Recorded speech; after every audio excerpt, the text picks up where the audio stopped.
Bem, boa noite. Agradeço, então, a presença de todos que estamos prestigiando hoje e vamos dar início ao 10º e último debate do primeiro ciclo de debates de História Antiga e Medieval da Universidade Federal de Rondonópolis. Antes do início da palestra, gostaria de lembrá-los mais uma vez que, por favor, desliguem suas câmeras e microfones para evitar microfonias e também interferências na apresentação. Primeiramente, então, gostaria de apresentar o palestrante e a debatedora de hoje, nessa noite dedicada ao cristianismo no Império Romano.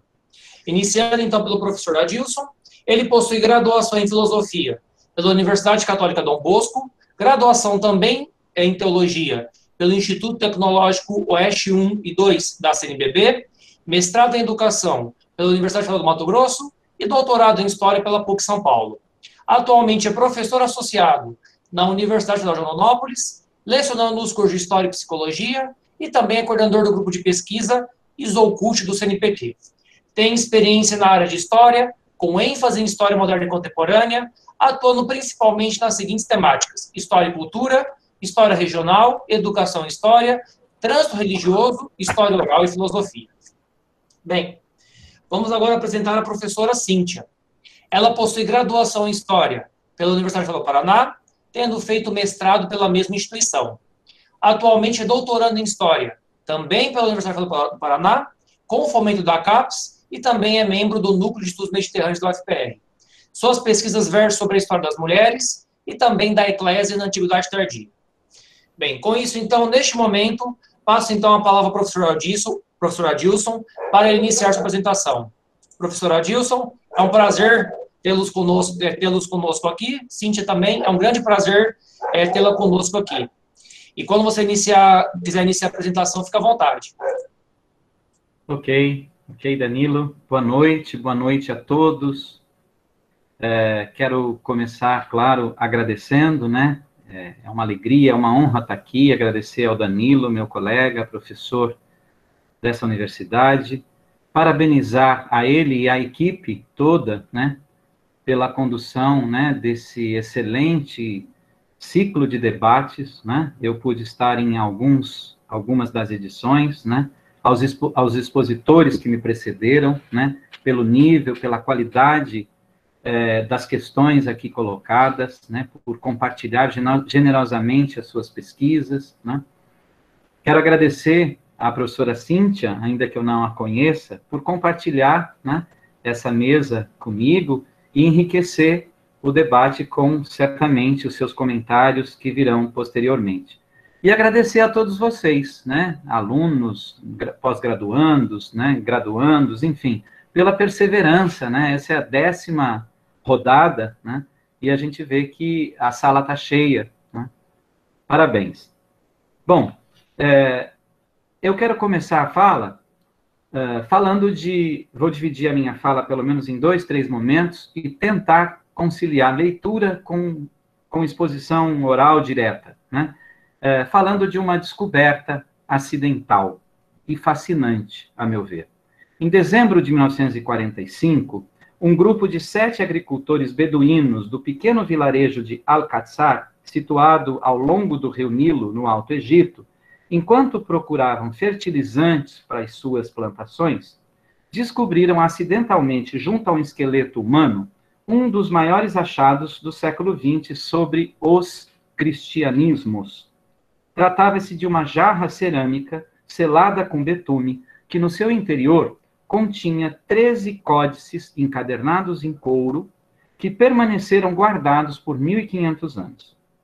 Como uma história digna de um clássico de aventuras, o conteúdo desse achado passou a ser traduzido e publicado, então, desde 1948. A Biblioteca de Nag Hammadi, como passou a ser conhecida, a coleção daqueles papiros, continha um total de 52 tratados preservados, dos quais 6 deles eram duplicatas, perfazendo um total de 46 documentos. Esses textos estavam escritos em copta antigo, né? E eles são desde antologias, evangelhos, ditos, e até um fragmento da Reputação. Os livros em couro devem ter sido confeccionados em algum momento após o ano 348 da Era Comum, visto que suas lombadas foram confeccionadas com papel de rascunho dos anos 341, 346 e 348. Entretanto, a data dos livros, que é uma questão ainda hoje discutida, não é a mesma dos documentos encontrados dentro desses códigos. Elas vão desde aproximadamente o século I ao século II. O Evangelho de Tomé, por exemplo, um desses livros, tem sua produção e circulação já no início do segundo século da Era Comum. Parte considerável destes textos foi classificada como um tipo de cristianismo que ficou nomeado como gnóstico. Embora existam ali também alguns textos herméticos, o texto de filosofia, como eu disse, o fragmento de Platão. Esses gnósticos, seguidores de Jesus, que após o Jesus da Galileia, tiveram sua interpretação e seu modo de organizar as crenças de forma distinta de outros grupos cristãos da época do mundo mediterrâneo. Os gnósticos dos primeiros séculos não é um movimento, mas é uma miríade que, em linhas gerais, podem ser percebidos em seu acento monoteísta, com ênfase no cultivo da literatura do conhecimento, e como forma de acessar o divino, um pouco distinto daquilo que o que nós vamos chamar aqui de cristianismo proto-ortodoxo tinha por base. Marcado por influências persas, gregas, judaicas, egípcias, esses movimentos da busca do conhecimento verdadeiro marcarão as primeiras fronteiras e um tenso processo de formação da identidade daquilo que muito mais tarde passou a ser chamado de o cristianismo, assim no singular. Com esse preâmbulo, eu gostaria, portanto, de colocar as questões que gostaria de tratar essa noite. Não é objeto da minha fala uma leitura doutrinária, né, ou teológica desse movimento, né? Tampouco percebê-lo nas suas várias nuances, nos seus enfoques, né? Eu estou, na verdade, me apropriando desse processo histórico e dessa documentação no anseio de tentar trabalhar uma dimensão do processo de construção da identidade do cristianismo e o papel dos sistemas culturais judaicos, greco-romanos, egípcios, né, terão na construção dessa identidade. Desse modo, eu gostaria, portanto, de colocar algumas questões que vou tentar, espero. Eu pretendo, com isso, reagir a uma persistência, e agora reativada por grupos e movimentos religiosos cristãos conservadores, de uma construção historiográfica de uma origem monolítica e ortodoxa do que se passou a chamar, e mesmo em estudos acadêmicos, de cristianismo primitivo.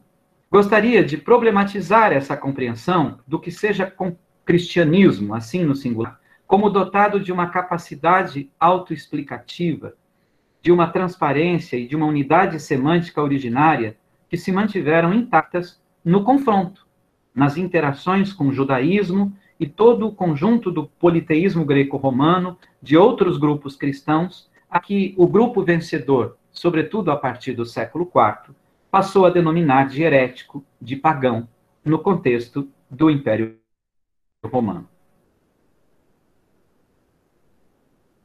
Religiosos como sistemas culturais fluidos, gostaria de identificar nesses processos as interações culturais entre esses povos, politicamente conectados, através do que se passou a chamar de helenização, já no período do domínio romano, da Pax Romana, né? A constituição não de mas de multifacetados cristianismos que se formaram na bacia mediterrânea nos primeiros séculos da nossa era.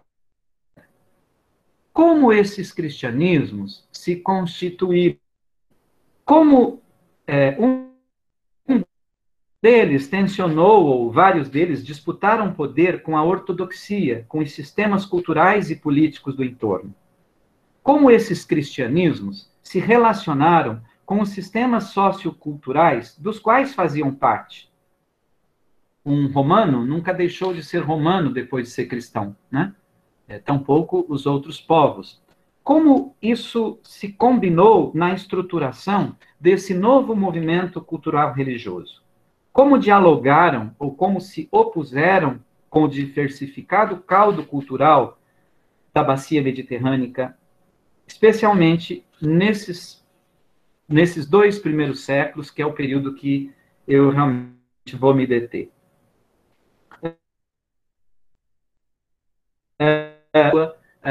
No grupo, né, nos estudos culturais, né, as pesquisas, existem já diversas delas sobre esse recorte temático, inclusive, que problematiza justamente a cultura, né, compreendida no seu aspecto bastante amplo, né, do fazer humano, da ação, de todas as formas do fazer humano, e busca entender, né, a construção das identidades nesse processo negociado, né, nesse processo fluido, né, de interação, de tensão, né,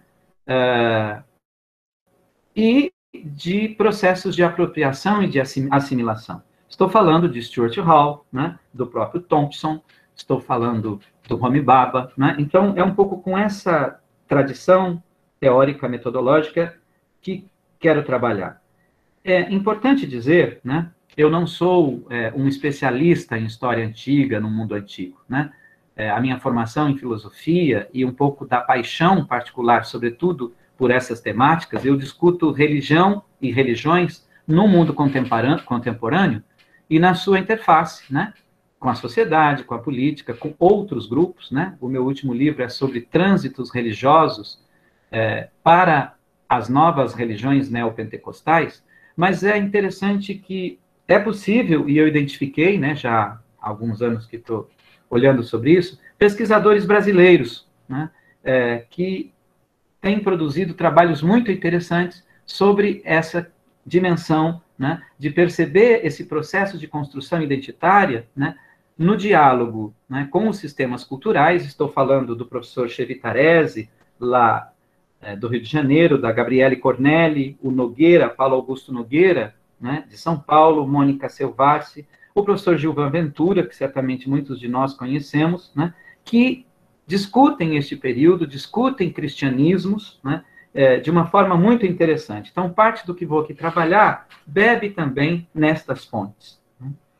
Em função desse posicionamento teórico, eu quero então dizer, né, que o que foi denominado de helenização, de romanização, de cristianização, né, não pode ser percebido como etapas isoladas de um processo mais amplo de formação cultural, mas como fenômenos que se interpenetraram e se reforçaram mutuamente, ganhando destaque, né, para os desdobramentos das convivências, das resistências, das assimilações, né, e das tensões tão próprias da relação dessas culturas helênicas, latinas, judaicas, egípcias, africanas, cristãs, né, que vão incidir sobre a formação do cristianismo. Como o cristianismo e o mundo romano se relacionaram? Possivelmente, creio eu, que a formação do cristianismo seja um dos temas mais estudados quando a gente pensa nos primeiros séculos da Era Comum. A formação histórica do que passou a ser chamado de mundo ocidental se confunde, em certa medida, com a formação da cultura cristã.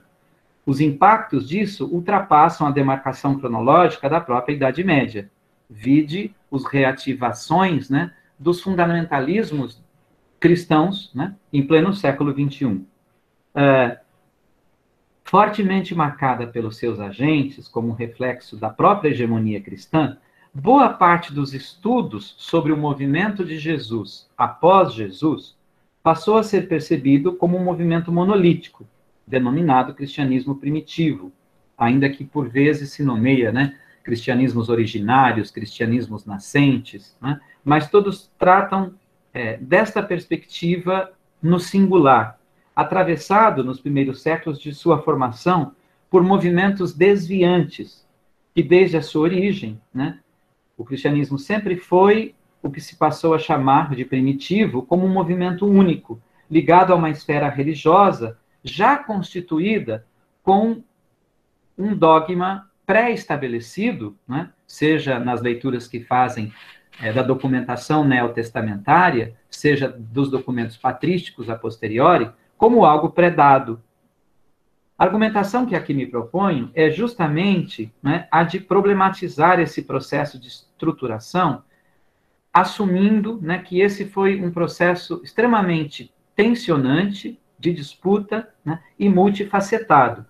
O que se cristalizou, portanto, como cristianismo primitivo, né, olhado de uma perspectiva histórica, sociológica, trazido à tona também pelos expressivos contribuições da arqueologia, e mesmo de achados acidentais como estes, e ele não é o único, né, há diversos, se revelou tão complexo e variado desde os seus inícios e que nunca constitui uma realidade estática, mas dinâmica, de um processo lento e variado que se deu em tempos e lugares diferentes, com etapas e processos inclusive divergentes. Formou-se a partir dos judaísmos pós-diáspora, das fortes influências helênicas presentes no leste mediterrâneo à época e da estruturação do poder imperial romano, para ficar apenas nessas fronteiras culturais. Para Chevitarese e Cornelli, as formas generalizantes de o judaísmo, o cristianismo, o politeísmo, nunca existiram enquanto formas culturais autônomas e independentes, fora das simplificações manualísticas e das identificações ideológicas posteriores. Nesse sentido, né, o que eu gostaria de dizer é que esta tese, né, dos cristianismos, ela não é nova, né? Desde o século XIX, né, tem aparecido, sobretudo entre teólogos, historiadores, estudiosos da cultura na Alemanha, né, o anseio de colocar, né, nas buscas de construir a figura do Jesus histórico, pesquisas, né, de cunho mais acadêmicos e de lastro historiográfico que pudessem, de fato, se não prescindir, mas ler, né, a literatura patrística a contrapelo. Nesse sentido, já na virada do século XIX, há um autor, né, Bauer, né, que questiona as bases históricas, por exemplo, do livro dos Atos dos Apóstolos, né, e constrói uma desconstrução, mas uma construção de enxergar tanto os Atos dos Apóstolos como alguns textos de Paulo, né, e é importante a gente lembrar que, cronologicamente, né, a literatura paulina, ou parte dela, sobretudo as chamadas cartas, as epístolas autênticas de Paulo, né, que muito provavelmente tenham sido escritas por ele, ou por alguém imediato a ele, elas precedem a escritura dos textos dos próprios evangelhos sinóticos, né? Então, a carta, por exemplo, de Tessalonicenses, é muito possivelmente o primeiro documento, né, do Novo Testamento escrito por volta do ano 49 ou 50. Pois bem, mas o autor-chave desse processo é um outro alemão chamado Walter Bauer, que, em 1934, escreve um livro, Ortodoxia e Heresia no Cristianismo Mais Primitivo, em que ele coloca a parte das teses que quero aqui apresentar.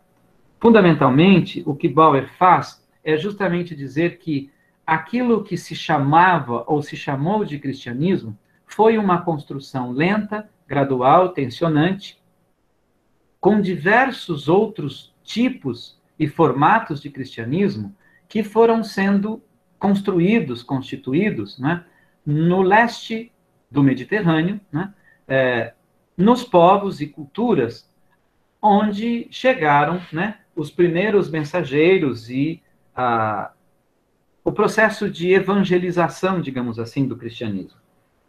Decorrente do argumento de Bauer, né, que examina regiões geográficas do cristianismo para as quais existem evidências históricas, como Edessa, no leste da Síria, Antioquia, o Egito, a Ásia Menor, a Macedônia e Roma, é possível considerar a documentação disponível nela, onde Bauer descobre que a maioria das formações cristãs nestas áreas eram heréticas, dissonantes, distoantes da ortodoxia, né, que estava, claro, não existia, ela estava também se constituindo e disputando, contrariando, assim, a tese clássica de Eusébio, né?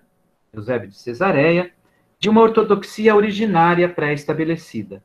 É dessa, situado próximo à Pela, na atual Macedônia, antes da predominância ortodoxa, foi originalmente marcionita, um tipo de cristianismo antigo, né?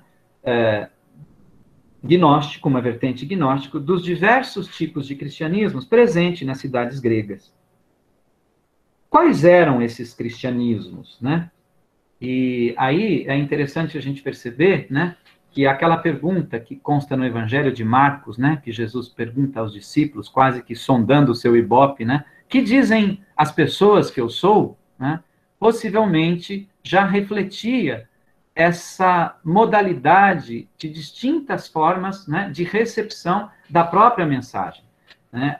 Uma análise crítica textual dos próprios sinóticos revelam que, por exemplo, né, já para o autor ou para os autores do Evangelho de Marcos e de Mateus, né, Jesus é um grande profeta, é um enviado de Deus, né? Para João, né, o evangelista João, possivelmente o texto neotestamentário mais antigo, Jesus é Deus, né? Jesus é Deus. Desse modo, a essa pergunta, né, é possível localizar no primeiro e segundo século um leque imenso, né, de cristianismos. É importante reforçar, né, que mesmo o texto dos Atos dos Apóstolos, por exemplo, dá conta dessa tensão quando no chamado concílio, né, de Jerusalém em 49, estão tensionando e disputando uma proposta, uma leitura de cristianismo mais fixada em Jerusalém, né, de Pedro e Tiago, com o cristianismo levado por um judeu helenizado, Paulo de Tarso, né, que está enfrentando uma série de problemas, uma série de questões do lado de lá, da Palestina, que é todo o mundo helênico, né? A questão de que, se para ser cristão, era preciso antes ser de fato judeu. E essa questão, ela reflete um outro problema que vai se estender pelo menos até o final do segundo século, início do terceiro século, que é uma espécie ainda de não distinção clara entre judaísmo e cristianismo, onde se reuniam, né, ou o alvo de Paulo para os cristãos das cidades das cartas, né, para as quais ele escreve. Para onde Paulo vai? Né? Chegar numa cidade como Éfeso, como Corinto, como Tessalônica, né? A documentação de fundo e a pesquisa histórica tem mostrado, né, que os primeiros a receberem, né, o cristianismo serão as casas de judeus diaspóricos presente em toda a bacia mediterrânea. Isso vai acontecer de Alexandria, inclusive a Roma, né? Por isso, o primeiro grupo vai ser justamente esse dos cristãos, né? Há muitos outros, os ebionitas, judaizantes que mantinham-se fiéis à lei mosaica, para os quais Jesus era um profeta, né? Os docetistas, que criam que Jesus tinha apenas a aparência de homem, né? Os sabelianos ou modalistas, que criam na unicidade de Deus, que se manifestava operando diferentes modos, os marcionitas, né? E, que é um dos tipos gnósticos, e os gnósticos, propriamente, que quero trabalhar. Há uma infinidade de outros nomes que pouparei vocês aqui da leitura, né? Uma avaliação dessas teses, ou do trabalho do Bauer, né?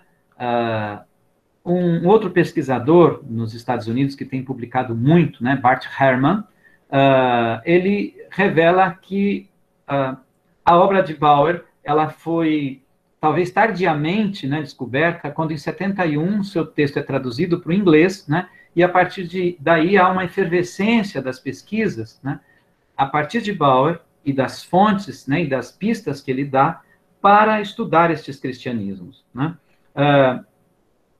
Ele diz que, apesar da distância, né, da década de 30, né, muitas intuições de Bauer permanecem válidas, né. O livro dele já sofreu inúmeras avaliações e críticas, inclusive, mais recentemente, há uma publicação de Königsberg, né, americana, desses movimentos também mais conservadores americanos, chamado a ortodoxia da heresia, né, justamente para poder ironizar esse trabalho. Em linhas gerais, as teses de Bauer, portanto, continuam válidas, né?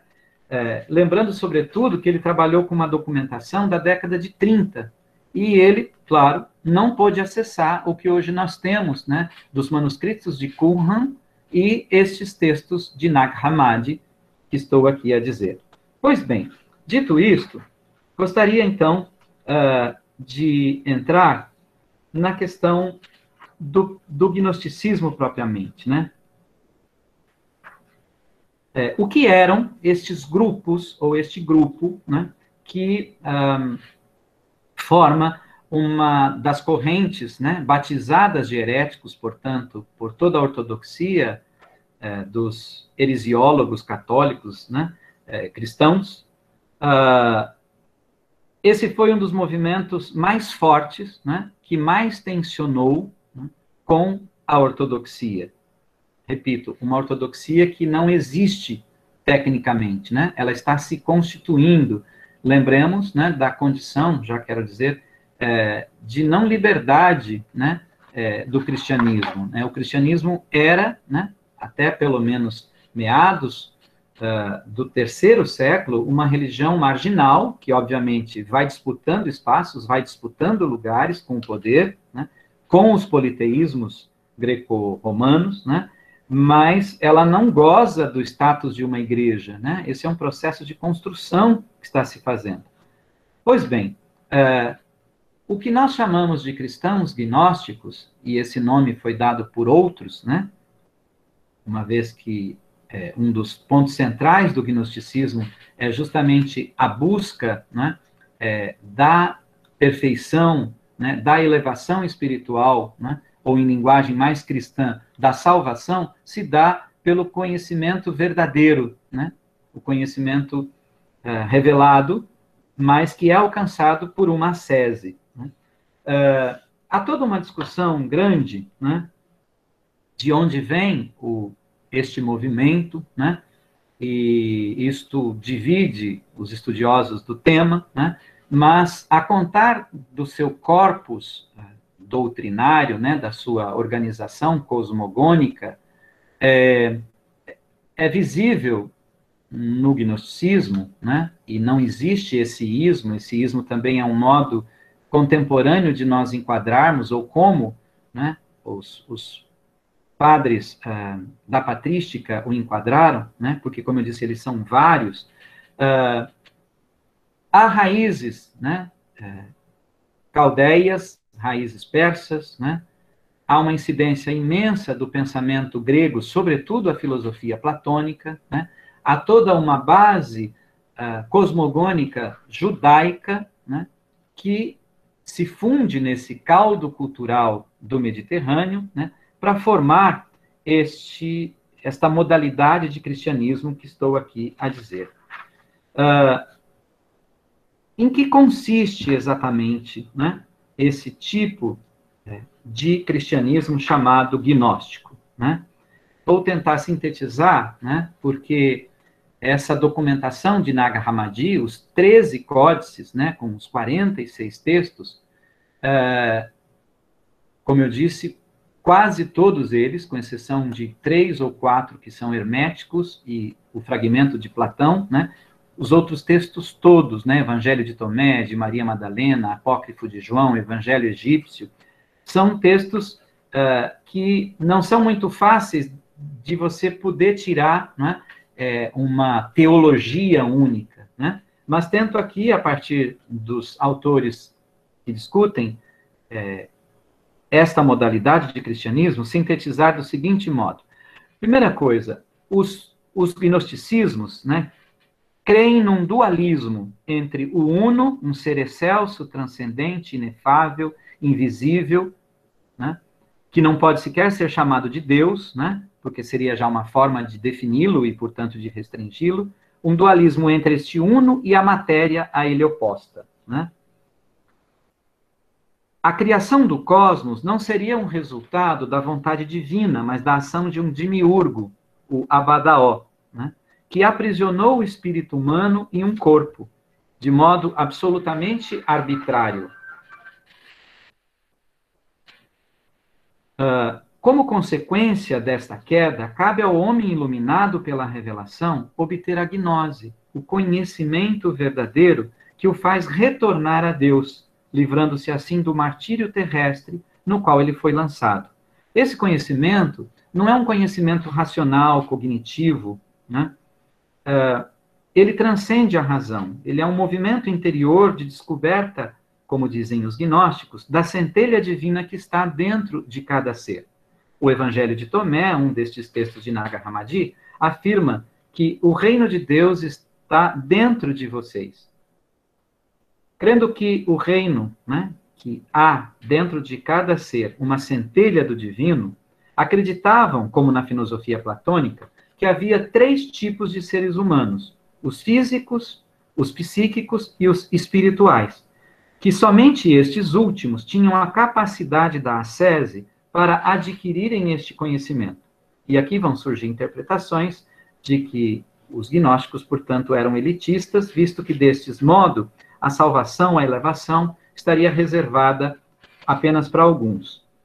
A possibilidade da salvação para a alma teria sido trazida por Jesus, dentro dessa vertente de gnosticismo cristão, o emissário do reino divino, que vem lembrar ao ser humano sua verdadeira identidade, sua verdadeira origem e seu verdadeiro destino, o retorno ao mundo celestial de onde veio. Todo este processo de ascensão ao conhecimento verdadeiro comporta 2 aspectos, do ponto de vista prático, que vão tensionar com o cristianismo ortodoxo. Primeiro, é um processo que exige autorresponsabilidade, no qual o caminho gnóstico exige uma ascese e depende da pessoa, né? Depende daquele que entra no caminho, no processo. As interpretações sobre a graça, desenvolvida posteriormente, sobretudo por Agostinho, irão conflitar com este aspecto. O outro elemento é que esse processo, então, vai prescindir da intermediação institucional maior, dependendo do indivíduo. Ele passa a ser o responsável pelo seu caminho e dispensa intermediário.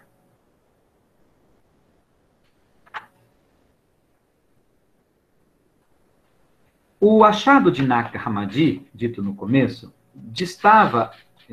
Nag Hammadi distava aproximadamente 5 quilômetros do antigo mosteiro de São Pacômio, existente no século IV. Com Bert Hartmann, podemos conjecturar que esses textos faziam parte da biblioteca do dito mosteiro e que em algum momento tiveram que ser escondidos, tiveram que ser enterrados. A questão que se dá é por que esses textos foram tão bem escondidos? Por que eles não foram queimados, destruídos, como inclusive pedia, né, uma carta do bispo de Alexandria, Atanásio, em 367, para que todos os textos, os livros, né, dos heréticos, a essa altura, já em 367, o cristianismo já tinha elencado um grupo grande de heresias, né? Por que não foram queimados? Alguns dos textos de Nag Hammadi, como o Apocalipse Copta de Pedro e o segundo tratado de Grande Sete, apresenta contundentes críticas aos cristianismos ortodoxos, censurando a ignorância das mentes medíocres, por não compreenderem a verdadeira natureza do Cristo. Consideram o conhecimento destes cristãos superficial e literal da morte de Cristo. Os gnósticos criam que a morte de Jesus foi uma aparente, né, que na cruz morreu um outro que não o Cristo, né, dada a impossibilidade do divino, do sumo bem, né, viver o limite da morte, de ser perecível. Além destes aspectos doutrinários, os textos, em sua quase totalidade, explicitam o caráter ascético do gnosticismo, refutando acusações que vão aparecer em Irineu, em Tertuliano, em outros ortodoxos, de libertinagem difundida, portanto, por esses. A oposição desencadeada por estes ortodoxos em relação aos gnósticos fazem-nos suspeitar que eles rejeitavam com veemência algo que de fato temiam. E é possível pensar que o medo se baseava numa substanciosa realidade social, que era o do crescimento, né, da recepção desses tipos de cristianismos, de gnosticismos, presentes em diferentes lugares já da bacia mediterrânea, avançando inclusive para o interior, como, por exemplo, né, a cidade de Nag Hammadi, onde os textos foram encontrados. Era para eu projetar alguma coisa no início, vamos ver se dá aqui, né?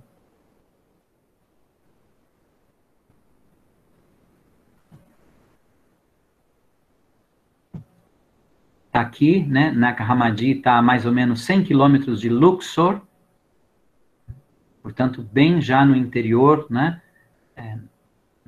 Do Egito, né? No Baixo Egito, né? E os códices, né? Que hoje já encontram traduções, foram encontrados, há uma história bonita disso aqui, né? Esse é um dos textos, né? Nem todos tão bonitinhos assim. Hoje esses textos estão reunidos no Museu Copta do Cairo, né? É uma história também muito interessante, o périplo dessa documentação, né? E ela já foi editada, trabalhada, né? Há na internet disponível, inclusive, né? A Library Nag Hammadi, né? Pois bem, deixa eu interromper. Deixa eu ver quanto tempo temos ainda.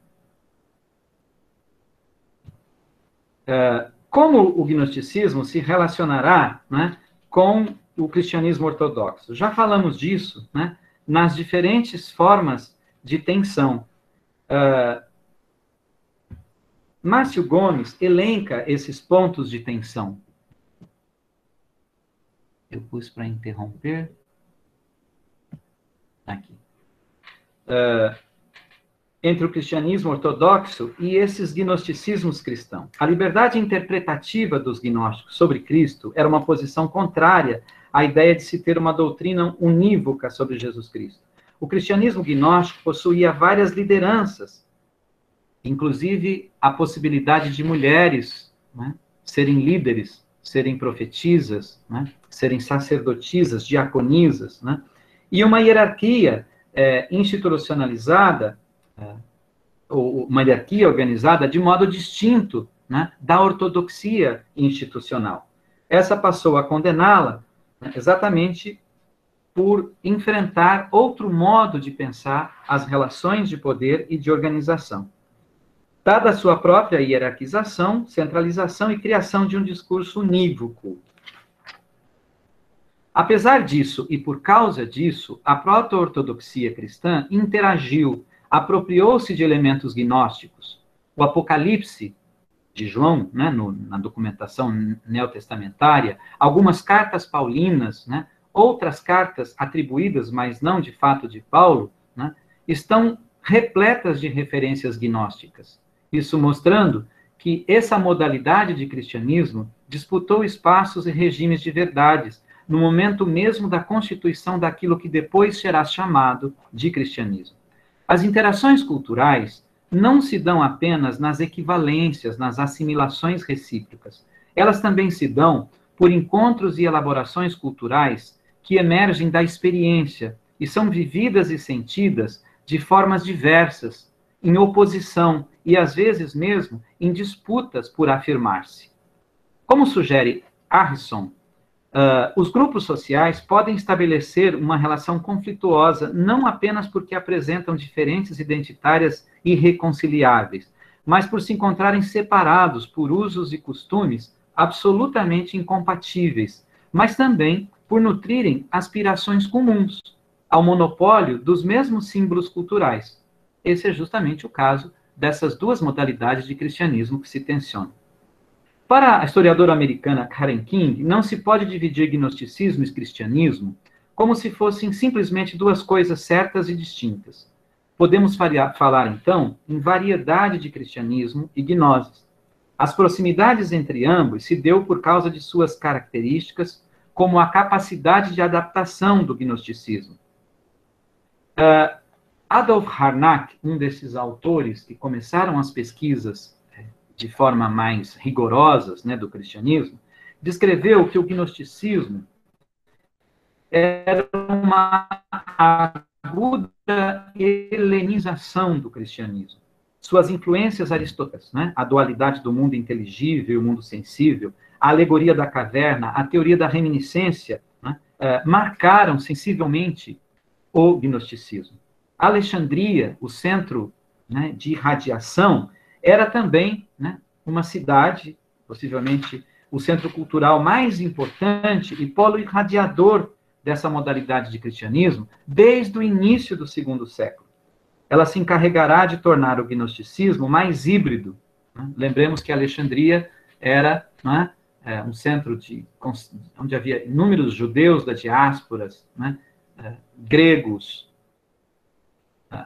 egípcios, né, romanos, portanto, era um centro extremamente amplo, né, e multiétnico, multicultural. Reprimido e forçosamente silenciado em seu tempo, o espírito do gnosticismo vai ser ativado no maniqueísmo do segundo século e nas ideias gnósticas presentes no catarismo e nos seus precedentes dos séculos XI até o século XIV, bem como nas múltiplas formas de desenvolvimento de movimentos de gnose que se formarão no século XIX e que, de algum modo, se tornarão quase que uma febre em diversos países, sobretudo na Europa, desde o século XX. Será que ainda tenho tempo? Eu gostaria de fazer um pequeno exercício. Danilo, tenho tempo? Oi, Adilson. Sim, tem. Pode terminar da forma que você quiser. Fica sossegado. Eu gostaria, então, de convidá-los agora, numa segunda parte, a um exercício, né, de análise, de interpretação, né, nessa busca de perceber a interação cultural, né, a assimilação, as apropriações que o cristianismo, tão propalado muitas vezes, puro e originário, vai fazer, né, agora não mais de uma vertente propriamente religiosa, né, mas da literatura disponível, né, na bacia mediterrânea já no primeiro século antes da Era Comum. Né? Vou tentar ser breve. Certamente é conhecido de muitos de vocês, né, o papel, a preponderância de Paulo no cristianismo. Né? Há estudos muito interessantes, há teses, há trabalhos, né, como o da Ana Scarpa, sobre Paulo e as comunidades no mundo helênico, né? E eu quero, então, de certo modo, me apropriar também, né, de discussões que o professor André Cheftarese faz sobre estas interações culturais, os diálogos, né, destes cristianismos, a partir de um recorte que faço de uma das cartas, a segunda carta, possivelmente escrita por Paulo, lá no ano 53, 54, às primeiras comunidades que ele fundou, o primeiro grupo, da cidade de Corinto. Né? Esse texto está lá no capítulo 12, e eu vou, então, ler, né, e o exercício vai ser esse mesmo, de uma literatura comparada e de uma leitura, né, quase que uma prática em ato, disso que estou chamando o tempo todo de interação, de hibridismo, de assimilação. Né? Estou, então, escrevendo aos Coríntios, uma cidade que está vivendo tensões, né? Corinto era uma cidade também um desses pontos, né? Portos de ligação comercial, de uma densa presença de militares, né, romanos da reserva, né, que ganharam terras, áreas já conquistadas, portanto, nesta cidade. Também um outro caldeirão, né, multiétnico e multicultural. Paulo escreve, então, assim, sabendo... Oi? Você não está apresentando nada aqui no caso. Você quer projetar alguma coisa para o pessoal ver? Sim, eu achei que estava aí. Puxa. Não está projetando. Vamos lá. Não.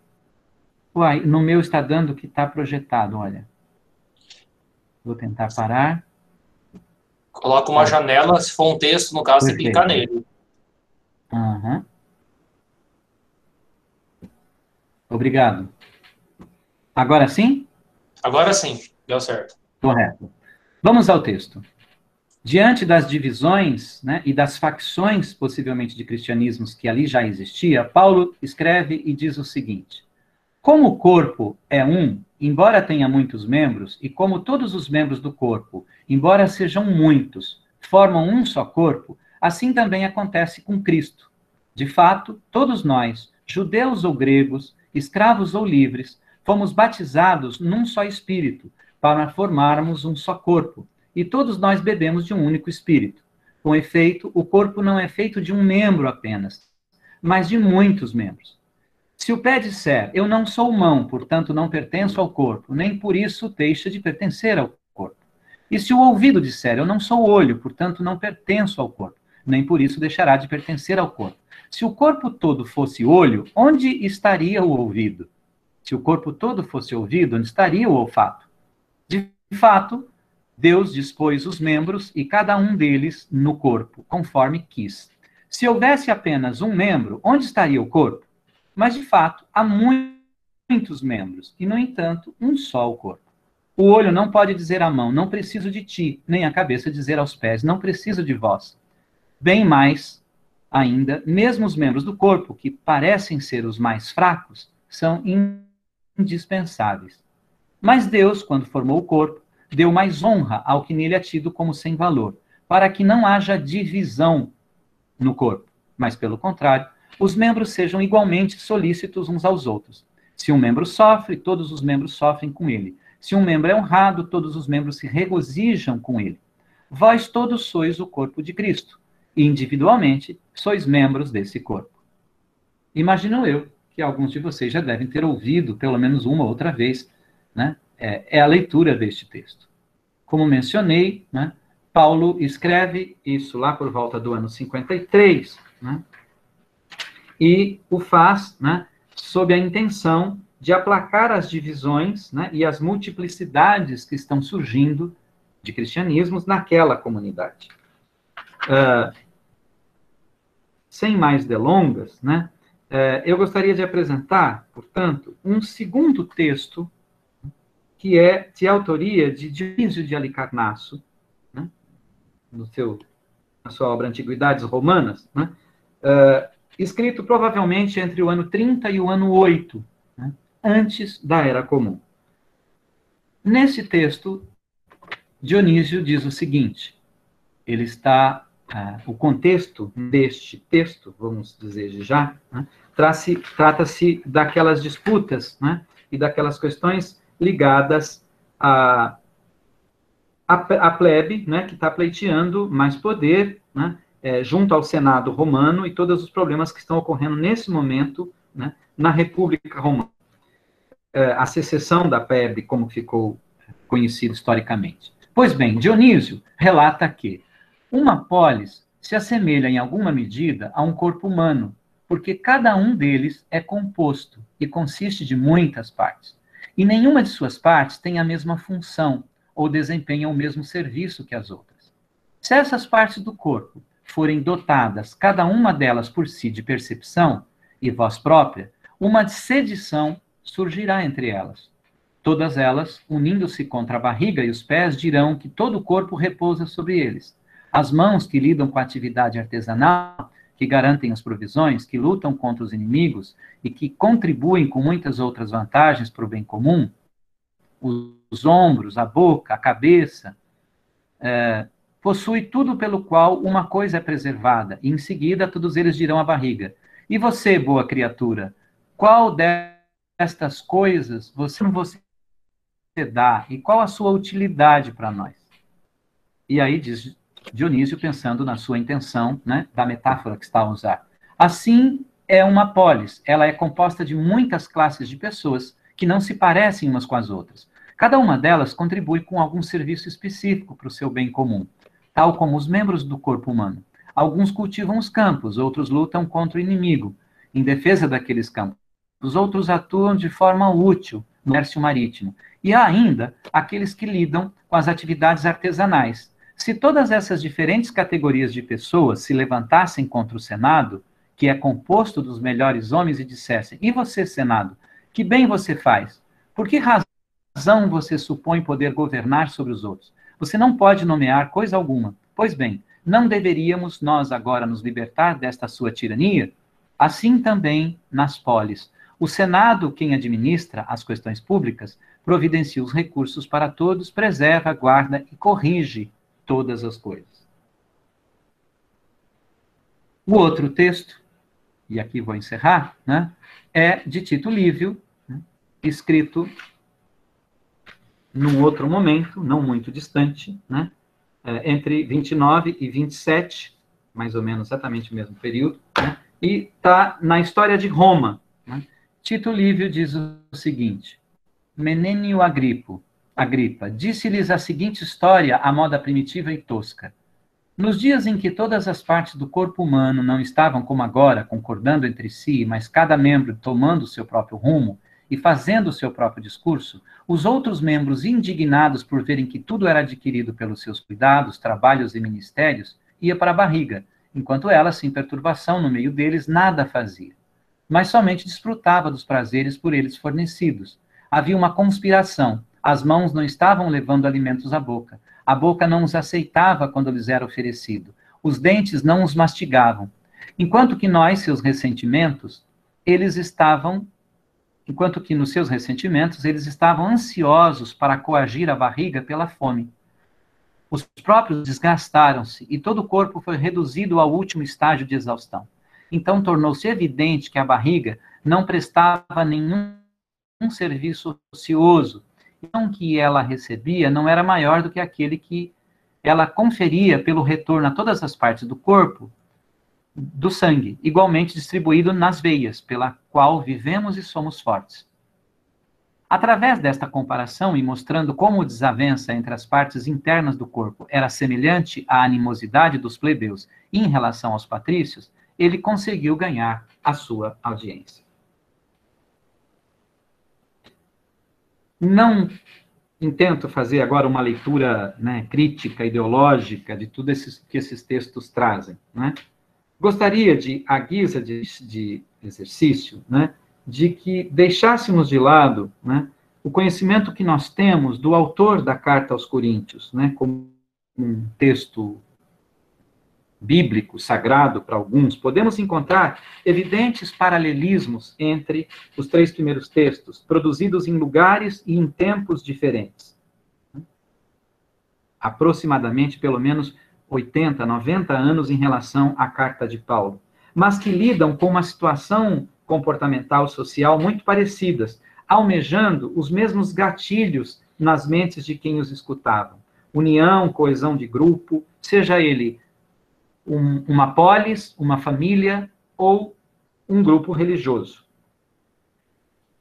O processo de tradução, helenização da mensagem cristã em ambientes helênicos, romanos, egípcios, judaicos, africanos,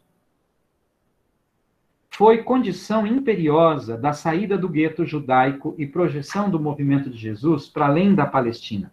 Aliás, já fazia 3 séculos que a cultura helênica estava densamente presente em território judaico, a despeito de todas as resistências dos líderes sacerdotais. Não sabemos se Paulo, o autor destes textos, leu Dionísio ou Tito Livio. Paulo, nascido em Tarso, fora do território judaico, cidadão romano, vivia em ambiente helênico. Acreditamos que estas histórias circularam, estavam na boca e na memória das pessoas que escutavam Paulo. A documentação paulina está repleta de assimilações, apropriações desse universo cultural helênico. As cartas foram todas escritas em grego. Aliás, a documentação neotestamentária em totum foi escrita em grego, para comunidades do amplo cinturão da Magna Grécia. Foram, cronologicamente, os primeiros textos escritos do Novo Testamento. Se o sincretismo assimétrico helênico, como chamou Mogliano, foi mal sucedido na Judéia, o mesmo não se pode dizer do judeu Paulo e das muitas comunidades de judeu das diásporas que receberam a mensagem, o anúncio cristão. A documentação paulina evidencia uma pluralidade de visões e conflitos em curso nestes ambientes urbanos e multiculturais. Mais que uma estratégia discursiva, que era de ganhar tudo e a todos para Cristo, Estes paralelos da literatura refletem, a meu ver, uma dialogia que se dá a partir da mesma herança cultural compartilhada coletivamente. Esse processo dialógico apropriador pode ser percebido, primeiro, com a sua dissertação. No esforço por traduzir a mensagem cristã, Paulo aproxima os dois referentes socioculturais a fim de atingir a compreensão e conversão dos que lhe escutam, ontem e hoje. Mas essa assimilação traduz... Oi, Edilson. Está me escutando? Eu estava te ouvindo antes também. Eu mudei para o celular, mas vou tentar daqui. Ok? Está me ouvindo? Estamos. Ok. Concluindo, então, né? Mais 2 minutos.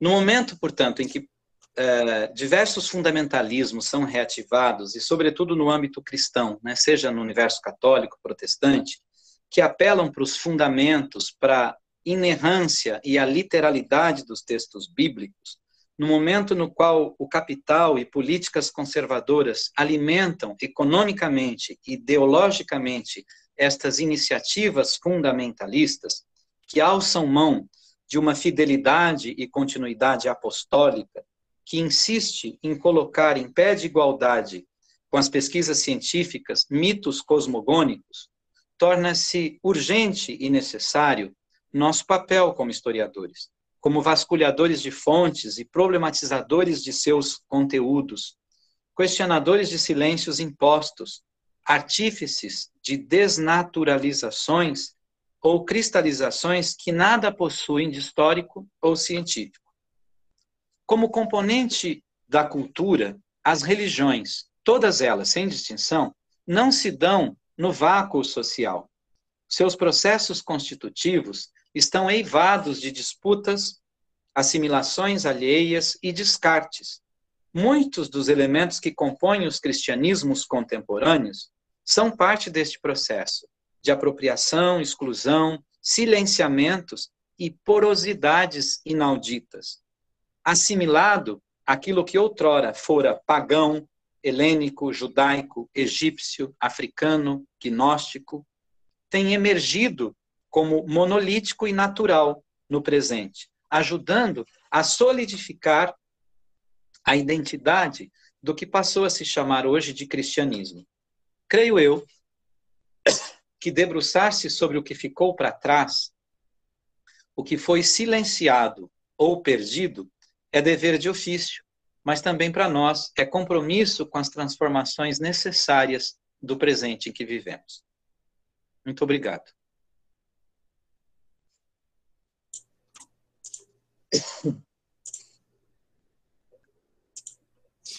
Bem, agradeço então ao professor Adilson pela palestra e por todas as excelentes colocações que ele fez. E neste momento, então, passo a palavra à professora Cíntia para iniciar o debate. Cíntia, você está pronta já? Já. Está me ouvindo? Estamos sim. Eu passei para o celular porque eu não consegui configurar ali. Então, boa noite a todos, né? Obrigada, Danilo, pelo convite. Obrigada, professora Dilson, pela parceria, né? E, na realidade, não, são algumas questões só para estimular mais o debate mesmo. O seu conhecimento é muito grande dessa parte de exegese da cristã, e eu trabalho não com essa formação dogmática, então foi muito interessante para mim escutar o que você explanou. Eu tenho uma questão, essa questão do cristianismo primitivo, essa nomenclatura, ela foi assimilada por certas religiões pentecostais hoje em dia. E, ao meu ver, elas não têm muito a compreensão que realmente o que elas entendem como cristianismo primitivo era uma construção de vários pensamentos e interpretações do evangelho Evangelho, que não necessariamente foram centralizadas com o Concílio de Nicéia de 325. Isso apenas foi obviamente, uma formalidade legal, mas todos esses pensamentos eles continuaram, visto que a Igreja e o próprio Império, quando assumiu a religião oficial cristã, teve muito trabalho em centralizar os pensamentos cristãos. Eu queria aqui colocar como que você pensa isso, né? Com relação a essa apropriação da nomenclatura de cristianismo primitivo, mas que, na realidade, eles pensam que o cristianismo primitivo não foi muito ramificado. O que você acha disso? Depois eu coloco uma outra coisa. Vamos começar com essa. Correto. Obrigado, Cíntia. Pois bem, aquilo que dizia, de novo, um elefante imenso essa discussão toda de que nome dá, né? De que conceito dá a esses processos históricos que, na verdade, foram por praticamente 1.900 anos, né? Silenciados e feitos monolíticos, né? Estava a dizer justamente porque, além de toda essa queima desse processo de os textos de Nag Hammadi, de fato foram descobertos porque foram escondidos, e foram escondidos, né? Porque não só estavam desautorizados, mas lá em 367, já depois de Nicéia, né? Estavam proibidos. Então, houve, né? Primeiro esse processo de exclusão, digamos, ideológica, cultural, né? Nada simbólica, real. E depois toda a violência, né, que virá, né, sobretudo a partir, né, da virada constantiniana, que vai, de fato, buscar apagar isso. Tanto que, por exemplo, o conhecimento sobre os gnosticismos nos veio, até antes de Nag Hammadi, fundamentalmente pelos seus detratores. Né? É por Irineu de Lyon, é por Tertuliano, é por Orígenes, né? Pela síntese do próprio Eusébio. Então, na verdade, todo esse processo foi filtrado, né, e foi, evidentemente, escondido, né, detratado. Né? Então, todos esses cristianismos chegaram a nós com o nome que os marcaram, né, como heresias. Né? E lembrem, herético, né, é aquele que faz uma escolha. Aresens, no grego, né, o ato de fazer escolha. E todo esse processo, então, foi um processo de apagamento mesmo, né? De supressão. Né? E eu escolhi justamente, eu quis selecionar o gnosticismo dentre todos, pela força, pelo vigor que ele representou nesses 2, 3 primeiros séculos, fundamentalmente. Né? Mas você tocou numa outra questão, Cíntia, que me parece muito interessante, né? Nos reativamentos protestantes, sobremaneira os pentecostais, né, há uma busca também por esses primeiros 3 séculos, né, numa outra ilusão, eu diria, numa outra lógica que e aí sim, esse reforço do cristianismo primitivo, que antes de Constantino, nós temos então um cristianismo puro, né? O cristianismo que ainda não se deturpou. Então, eu tenho encontrado, né, inúmeros sites, já há uma produção literária extremamente fértil no mercado, né, de uma espécie de uma leitura da história da igreja na perspectiva de pentecostais. Né, o próprio grupo do Edir Macedo, né, a sua editora, tem feito isso, de buscar, né, uma nova leitura deste cristianismo puro, primitivo, né, sem as marcas, né, daquilo que vai se definindo do próprio cristianismo ortodoxo niceno, constantinopolitano, né, lá no século IV. Acho que seria uma tentativa de separar mesmo de como que o catolicismo, a igreja deturpou o cristianismo, se possível pensar assim. Né? E mais que isso, então, se ela deturpou, é possível que nós busquemos, né, essa forma pura de novo. Então, nesse aspecto, essas reedições contemporâneas, elas se equivalem a isso que tentei mostrar, né, desse monolitismo que vai ser produzido já desde Eusébio, né? Desde o final do século III e século IV, isso já tem sido produzido. essa volta contemporânea, né, a isto, quer fazer uma nova filtragem, né, tirando os traços, como você bem lembrou, já de um cristianismo mais católico. Né? Uhum. Não dá tempo aqui, mas já há inúmeras produções, inclusive, que tentam, e claro, a perspectiva sempre de uma leitura muito literalista, inclusive, dos próprios textos, e bastante seletiva, né? Pegam de Eusébio aquilo que também interessa, pegam de Irineu, de Tertuliano, né? Aquilo que vão reforçar o literalismo bíblico, sobretudo. Né? E uma leitura, por exemplo, dos Atos e das Cartas, né? Bastante literal, como creem, né, em geral, os religiosos, como revelação, né? E não como uma fonte histórica, como um documento a ser submetido, né, a toda e qualquer forma de análise crítica, como procedemos. Eu achei interessante você tocar justamente nos gnósticos, porque eu estou aqui na construção da minha tese e como eu trabalho a Espanha, eu estou passando por Prisciliano, que o Danilo conhece super bem. E uma das acusações contra ele foi justamente dele estar totalmente imbuído de pensamento gnóstico. Eu não sei se você tem algum conhecimento do priscilianismo, que você possa falar um pouquinho aqui para a gente. Se você acha esses elementos em Prisciliano, ou se você acha que isso somente foi uma construção mesmo para condená-lo como herético. Isso. As duas coisas possivelmente ocorreram, né? Primeiro, que todos esses movimentos e todos esses cristianismos, como o cristianismo, não podem ser percebidos fora da influência da filosofia grega, né? O texto de Werner Jäger, já lá na década de 70, né, a paideia grega e o cristianismo primitivo, dá conta com muita clareza disso, né? O quanto que o neoplatonismo vai incidir, né, sobre a obra, as obras destes heresiólogos, né, já desde o segundo século. Né?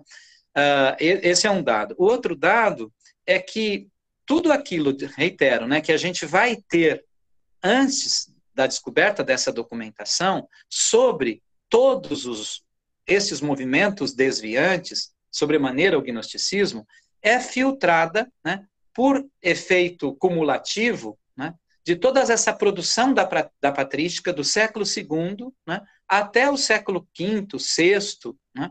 Então, sobretudo os primeiros, mas especialmente os que vêm a posteriori, vão fazer, né, cópias de cópias, é o processo cumulativo, reflexivo, que vai replicando os estereótipos em cima disso. Né? O priscilianismo, até onde me recordo, né, não só guarda essas marcas, né, mas vai assimilar também, por tabela da influência da filosofia grega, os elementos gnósticos. Né? Ele não é propriamente um movimento gnóstico, mas, como boa parte desses movimentos taxados de heréticos, né, vai também intercambiar. As interações culturais, as assimilações, né, se dão entre todos esses grupos. Repito, não de forma igual, né, até porque todos vão partilhar de fontes, né, seja o judaísmo, seja a influência helênica, muito comuns, né, fontes comuns. Está me ouvindo? Estamos, Cíntia. Que caiu aqui. Não, eu acho que é isso, Danilo, porque, e Adilson, acho que era só para movimentar mais mesmo. E eu acho interessante essa coisa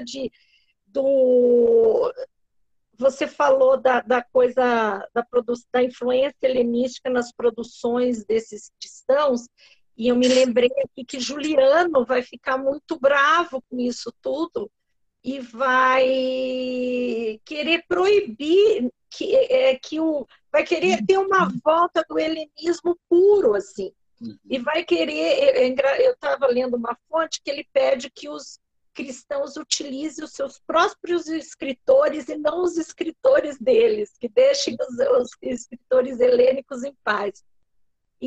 Mas é isso. Agora eu acho que a gente pode abrir para pergunta, para um debate. Obrigada pela parceria aí. Tá joia. Eu quem agradeço, Cíntia. Danilo, acho que dá agora para abrir para o debate, para a pergunta. Bem, iniciando então o debate, primeiramente agradeço, Cíntia, sempre bom estar, digamos, dividindo um debate com você, é um prazer tê-la conosco também aqui. Obrigada, prazer é meu. Vamos dar início então ao debate. A primeira pergunta é uma pergunta do que o Fernando colocou lá no começo, onde ele coloca que, na verdade, é um pedido que ele faz. Só um momento, deixa eu encontrar aqui. Peraí, deixa eu olhar. Que estava lá no começo. Ele perguntou se você teria livros ou artigos sobre o tema para indicar, Adilson. Sobre o gnosticismo ou... Eu creio que sim. Então, há uma literatura hoje bastante fértil. Quem fez a pergunta?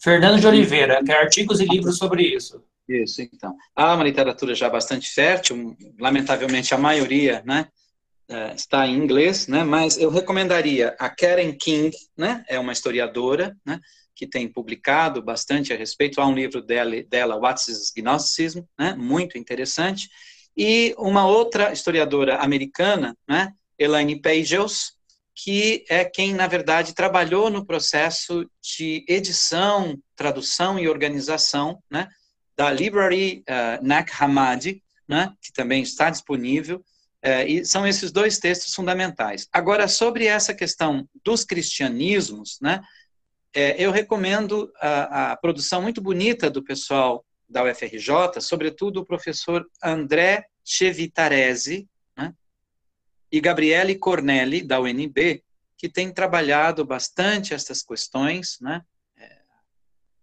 numa perspectiva, de fato, historiográfica, né, numa perspectiva acadêmica séria, lidar com toda essa documentação, né, nesta pegada das interações culturais, né, de compreender esses processos híbridos, né, que se dão na bacia do Mediterrâneo entre o mundo romano, né, o mundo judaico, né,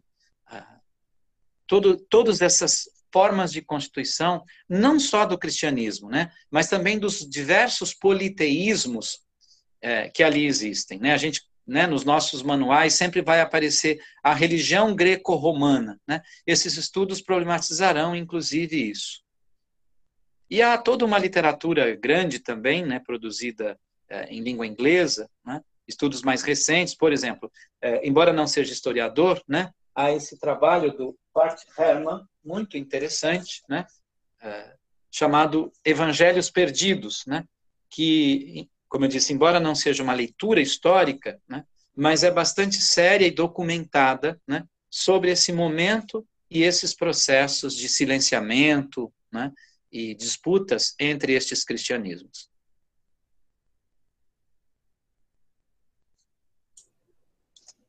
Bem, obrigado pela pergunta, Fernando. A próxima questão é da Yasmin Bermudo. Ela pergunta: queria saber se o professor ou se a professora podem falar um pouco sobre a figura da mulher nesse início do cristianismo ou indicar alguma bibliografia sobre o tema. Esse é um tema quente, né? Não sei se posso falar, se Cíntia também quiser, fique à vontade, tá? Eu não tratei diretamente, né, mais pela questão do tempo, mas esse é um tema candente, né? Primeiro de tudo, Yasmin, não podemos nunca desconsiderar, né, que nós estamos num contexto, né, onde o patriarcado, né, onde os processos de tentativas de silenciamento, né, e de coerção da ação do papel da mulher é muito forte, né? O cristianismo não vai resolver tudo isso, né? Mas há análises, inclusive de historiadores, né? Chadwick, Harnack, Fox, né? E o último deles, um trabalho, né, de um sociólogo americano que estuda, Rodney Stark, que estuda religiões contemporâneas, e desenvolve nesse livro, né, o crescimento do cristianismo, algumas teses muito interessantes. Stark é sociólogo e ele projeta uma série de métodos e teorias que ele usou para ler, né, processos de conversão e transformação religiosa nos Estados Unidos no século XX, e ele testa isso em cima da documentação existente, né, dos 4 primeiros séculos de formação do cristianismo. E ali aparecem algumas questões que gostaria de compartilhar, então. Segundo ele, a tese é de que o cristianismo era mais atraente para as mulheres porque no seu interior elas tinham um status mais elevado do que no mundo greco-romano. Isso, segundo ele, Yasmin e vocês que nos escutam, se dão graças às alterações nas relações de gênero no contexto familiar. E também chegou, né, a levar à condição de que essas mulheres pudessem ocupar, inclusive, funções de lideranças no seio da igreja nascente. Paulo relata inúmeras vezes, né, algumas mulheres, né, recomenda, né, outras em outras cartas, né, Plínio, né, para ficar na literatura não cristã, né, quando consulta Trajano, né, se deve ou não, ou como deve tratar os cristãos que não confessam o imperador como Deus, né, relata as torturas que aplicou a 2 mulheres diaconisas da igreja. Enfim, isso significa que as mulheres ocupavam, né, uma referência, um lugar de poder.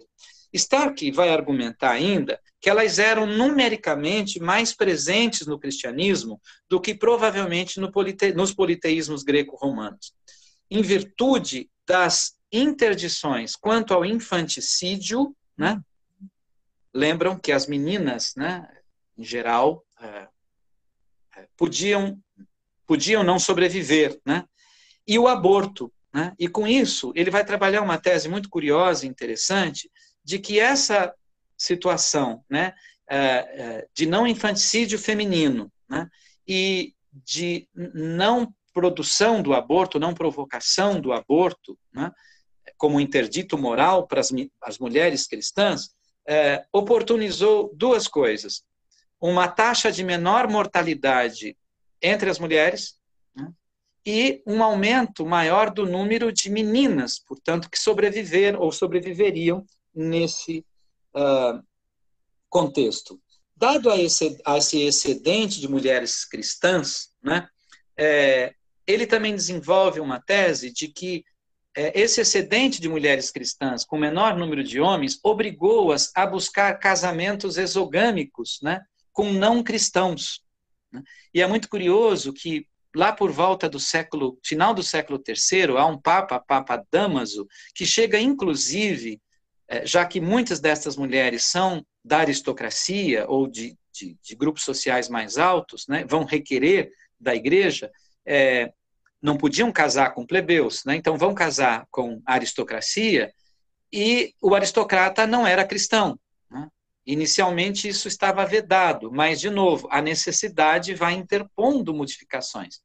E a tese de Stark é, portanto, que essas mulheres, ao casar-se com outros não cristãos da aristocracia, vão, inclusive, criar condições de favorecimento para o próprio desenvolvimento do cristianismo.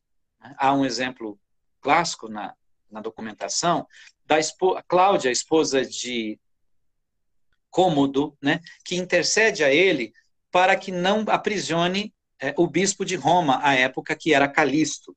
Né? Por fim, essa abundância de mulheres, né, teve um resultado expressivo no processo, então, de expansão do próprio cristianismo. Né? E no mundo gnóstico, a coisa ainda é um pouco mais larga, curiosamente, né? Rompendo um pouquinho também com os estereótipos que talvez a gente acaba construindo, né? Sobremaneira, no ambiente gnóstico, um dos documentos de Nag Hammadi é o Evangelho segundo Madalena. E nesse Evangelho, Madalena aparece como uma das discípulas de Jesus, inclusive, textualmente se diz que era aquela que ele mais amava mais que os outros. Isso aparece também no Evangelho de Filipe, que é um destes apócrifos. Enfim, a Elaine Pagels chega a dizer, né, essa historiadora americana, que esse status de Maria Madalena junto ao grupo de Jesus vai incidir tremendamente no modo de organização, né, das relações institucionais no universo do cristianismo gnóstico. Irineu e Tertuliano chegam a atacar, né, e indignar-se contra o fato de que as mulheres, né, entre os gnósticos, podiam oficiar, podiam profetizar, podiam exercer ministérios de diaconisas e até praticar atos de cura, né, o que para eles era, enfim, mais uma heresia, né. Não temos documentação além desses próprios textos. Então, de novo, o grande limite, né, é poder ter evidências maiores dessa condição. Mas, a contar dos detratores, né, parece, muito provavelmente, que a mulher gozava de um status muito interessante, né, e bastante diferenciado daquilo que vai se configurar já no quarto século. Agora eu vou te interromper, porque essa é justamente minha tese. Eu trabalho com as matronas cristãs, então eu vou te interromper para falar para Yasmin o seguinte. O que mais chama atenção na quantidade de mulheres que se batizaram cristãs foi com relação a um certo domínio que elas teriam do próprio corpo. Porque em Roma, se elas quisessem se tornarem virgens, por exemplo, as vestais, isso era uma escolha masculina também. Então, eu acho que o processo do cristianismo, ele seduziu muitas mulheres por proporcionar uma escolha a elas. Com relação à presença das mulheres, essa já está sendo muito discutido, porque, na realidade, o acesso delas a estudo, a escrita e tal, a não ser que a sua família fosse uma família que achasse que a educação para homens e mulheres deveria ser igual, a maioria ficava afastada desse tipo de produção. E assim, as fontes foram escritas por homens, e geralmente relatando o espaço público, que nesse período não era o espaço da mulher. Existe uma autora, ela chama Anneliese Freissenbruch, e ela fala sobre as primeiras damas de Roma, e eu uso ela também na minha tese, porque ela vai dar um panorama de como que era a vida dessas romanas, e ela vai adentrar as matronas que vão serem batizadas e promulgar a fé cristã. Na minha tese, eu trabalho, na realidade, mais especificamente com as peregrinas também, embora eu trabalhe com as matronas que aparecem nas correspondências de Jerônimo. Então, você vê que ele corresponde com duas mulheres em particular muito, e discute elementos do evangelho. Isso daí demonstra também que dentro do cristianismo, nesses primeiros anos, há você via como a mulher como um igual intelectualmente entre muitos desses padres. O Jerônimo foi uma pessoa com uma produção responsável pela Vulgata e tal, uma produção intelectual enorme, e ele tem duas mulheres, a Paula e a Marcela, a qual ele discute realmente passagens do Evangelho, e a Paula, principalmente, vai seguir até a Terra Santa. Mas, voltando para a minha tese, eu trabalho com uma peregrina, a Egéria. Ela viajou no século IV da Galácia, província romana, até a Terra Santa, e escreveu um diário de viagem. Foi um dos primeiros diários de viagem escritos, e isso aí acabou sendo redescoberto só no século XIX. Mas você tem hoje em dia depois eu passo para o Danilo, ele te passa uma série de biografias e agiografias e trabalhos com relação à presença da mulher nesses períodos, entende? Então, assim, eu concordo com o professor no sentido da sedução do cristianismo por conta dessa liberdade de decidir se você casava, se você não casava, porque em Roma a mulher que ficasse solteira, ela, inclusive, ela tinha que pagar mais tributos. A mulher ela tinha que casar e principalmente procriar cidadãos romanos, né? Então, essa era a função dela, a função do lar. Você tem em Augusto toda uma volta a presença da mulher que tece, que costura, a senhora do domus e tal. E, na realidade, ela não tinha escolha. Então, a gente vê com o cristianismo uma possibilidade dela escolher e uma possibilidade de domínio do corpo. Ser peregrina, as próprias mártires. Então, você tem essa liberdade e isso acaba seduzindo a mulher desse período bem mais que as outras práticas religiosas.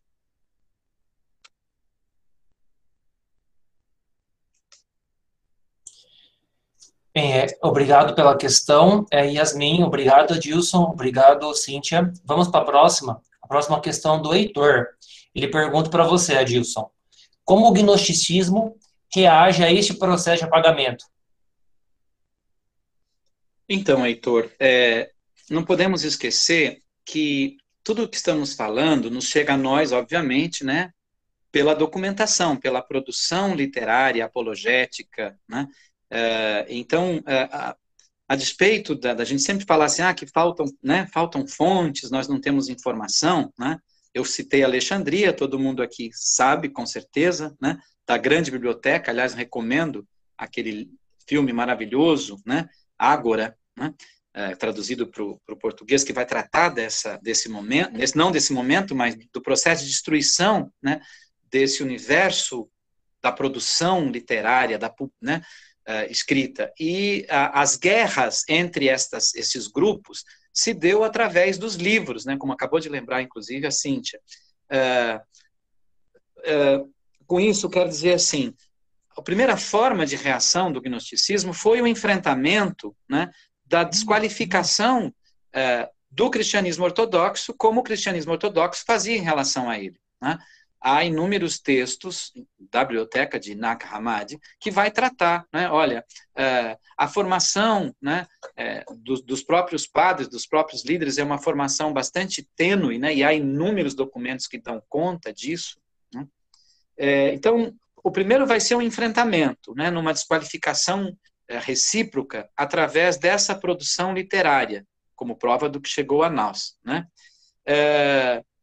Mas não podemos negar, né, o curso histórico, né, dessa aproximação gradual, mas cada vez mais real, né, desse cristianismo ortodoxo, sediado já na capital do Império, com o poder temporal, né? Então, o Concílio de Nicéia vai ser convocado por Constantino, né? Vai ser sobre os seus auspícios e sobre as dispensas, inclusive, do Estado, que os bispos vão poder viajar para se reunir em Nicéia, né? Então, todo esse aparato do Estado, né, vai culminar depois com Teodósio, né? E, posteriormente, com os sucessores, seja no Ocidente, mas principalmente no Oriente, de um poder temporal que vai se converter, inclusive, né, num poder de força, não mais uma guerra de ideias através de livros e de publicações, mas agora, inclusive, pela força, né, de violência contra esses outros grupos cristãos, né? Mas o gnosticismo não morreu, né? Ele vai reverberar em outros grupos heréticos, como eu mencionei, nos cátaros, lá, né, no medievo, né? Ele vai reverberar nos inúmeros grupos de gnoses que vão, né, estar disputando, contestando e ressurgindo, né, nessa efervescência religiosa que nós assistimos no mundo contemporâneo, a despeito, né, da morte da religião, né? Vide quantos movimentos, quantos grupos aparecem. Então, esse processo ele oscilou de uma disputa, né, livresca de ideias para o campo da violência física, do processo mesmo de apagamento, né, as guerras e os movimentos que vão se acontecer no século IV, no século V, né, pós o decreto de Teodósio, né? Mas que ele não morreu, ele não extinguiu, né? Há hoje muitos grupos gnósticos, inclusive alguns deles com a adjetivação de gnósticos cristãos.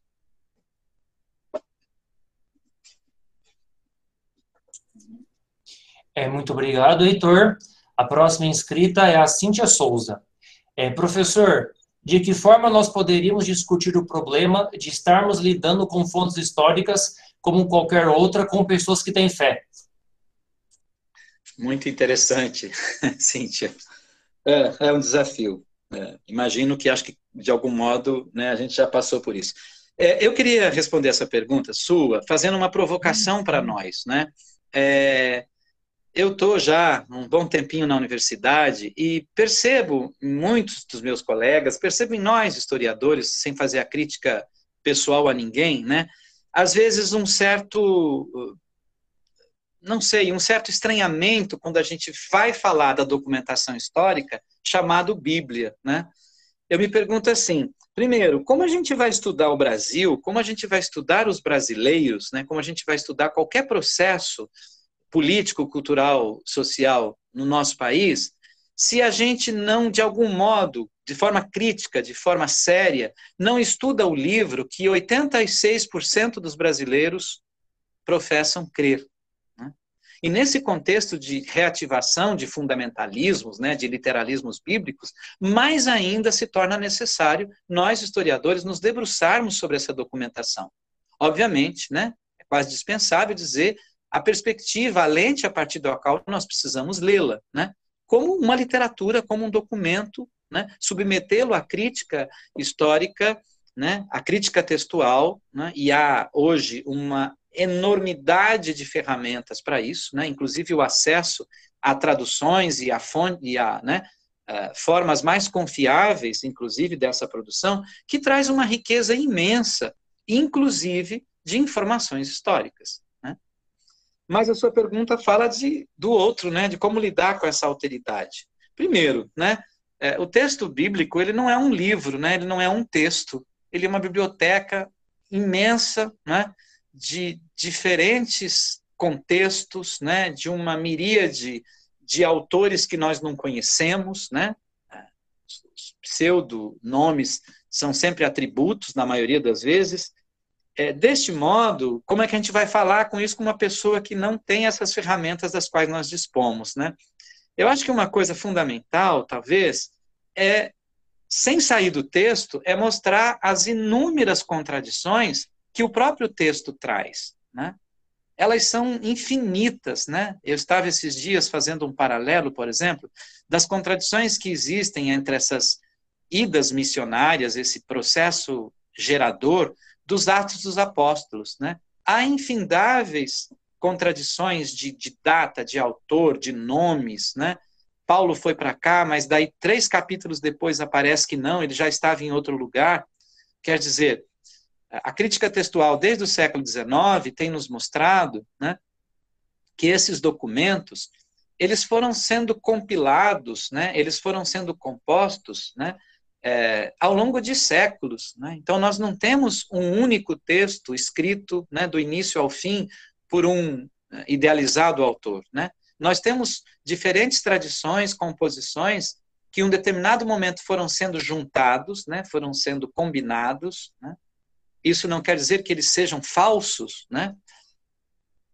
Mas que lá no século V vai ser oficializado no cânon, né, do Novo Testamento, do que, como lembrou a Cíntia, né, vai ser traduzido para o latim por Jerônimo, né, do que ficou conhecido como Vulgata. Então, eu acho que apontar essas contradições, e sobretudo, aí vem a nossa parte, né, acho que é o desafio sempre de quando a gente vai trabalhar com os textos, né, é poder minimamente inseri-los dentro dos seus contextos, né, para que a gente, aquela velha questão da exegese, da hermenêutica, possa detectar os pretextos dos possíveis autores que estão neste texto. Né? Óbvio, fazer isso com uma pessoa que desconhece e não quer te ouvir, eu diria impossível, abandona, né? Mas começar apontando as contradições dentro do próprio texto, minimamente pode suscitar, né, questionamentos, como Sócrates fazia, era deixar uma pulga atrás da orelha, né, nesse processo quase que maiêutico de desconstrução, né, repito, nunca para poder, talvez, destituir a fé dessa pessoa, né, você pode levar uma pedrada, né, mas para poder trabalhar aquilo que é próprio do nosso métier, né, que eu diria que é justamente lidar com esta fonte com o mesmo rigor metodológico que nós lidamos com Homero, com Hesíodo, né? Ou com o último texto de jornal, ou com o último depoimento que você está transcrevendo da entrevista que fez.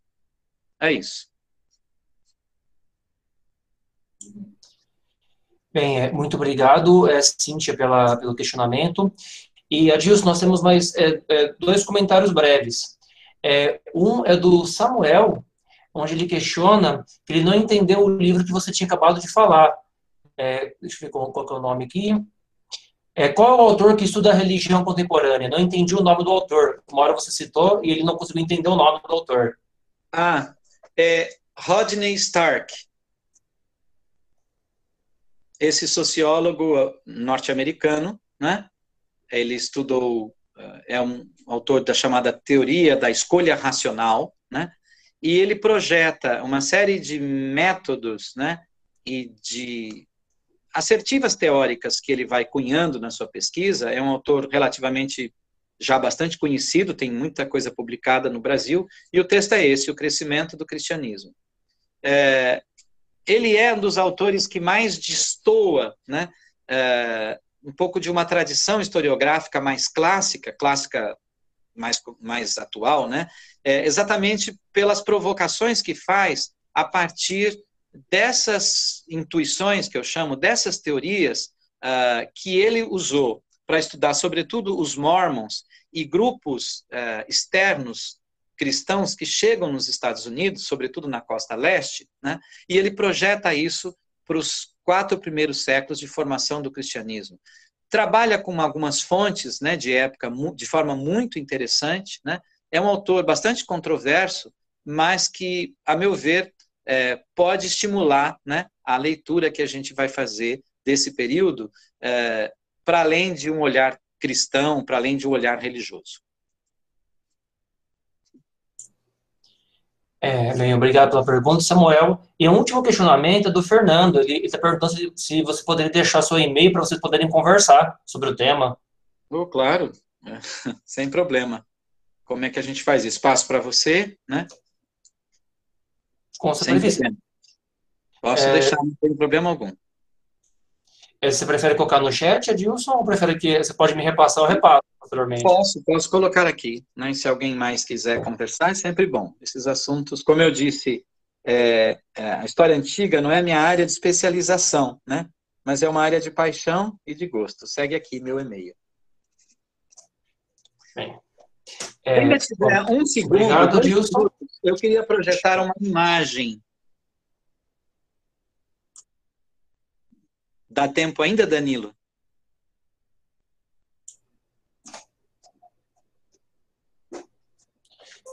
Vocês me escutam?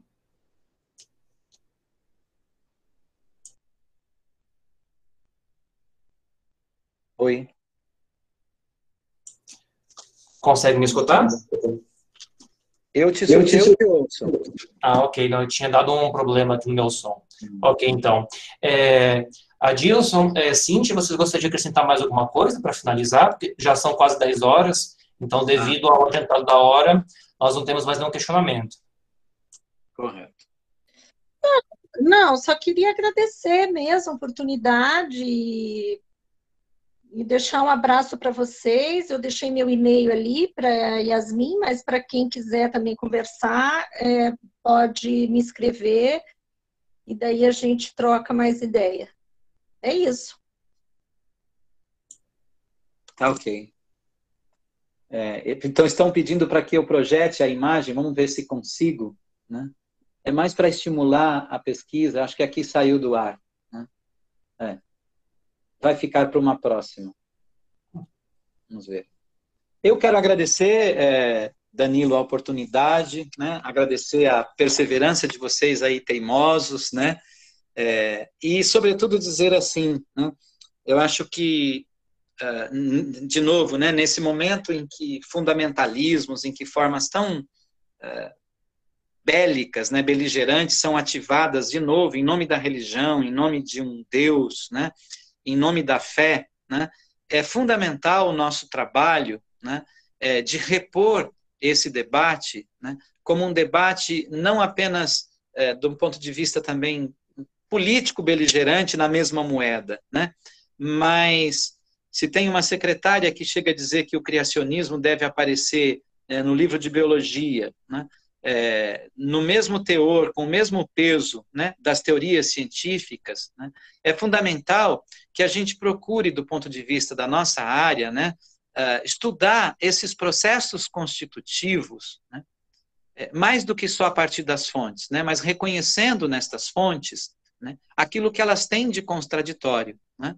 e essas surpresas, né, que a arqueologia, que a sociologia, que a psicologia, né, num diálogo transdisciplinar, vai nos oportunizando, né, de falar do mesmo por uma outra pegada, por uma outra perspectiva, né.